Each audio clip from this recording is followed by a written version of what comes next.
ইসলামী bank news top 10।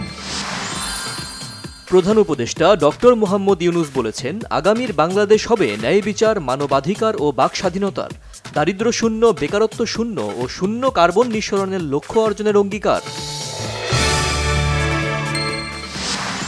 BNP মহাসচিব মির্জা ফখরুল ইসলাম আলমগীরের সাথে সৌজন্য সাক্ষাৎ করেছেন নয়াদিল্লিতে নিযুক্ত অস্ট্রিয়ার রাষ্ট্রদূত ডক্টর ক্যাথরিনা উইজার।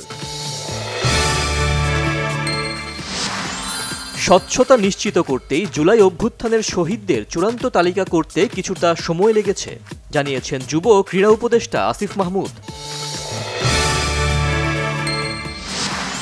তারুণ্যের আন্দোলনে গতি দিয়েছিলেন শিক্ষার্থী আবু সাঈদ। তার জন্মভূমি রংপুরকে বিশেষভাবে গুরুত্ব দিচ্ছে অন্তর্বর্তীকালীন সরকার, জানিয়েছেন উপদেষ্টারা।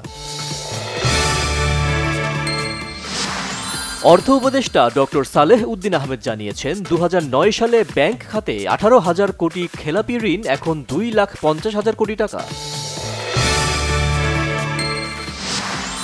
সিপিডির সম্মানীয় ফেলো ডক্টর দেবপ্রিয় ভট্টাচার্য বলেছেন, প্রবৃদ্ধি অর্জনের ভুল তথ্য দিত আওয়ামী লীগ সরকার, আগের গভর্নর অর্থনীতির 12টা বাজিয়ে দিয়ে গেছেন।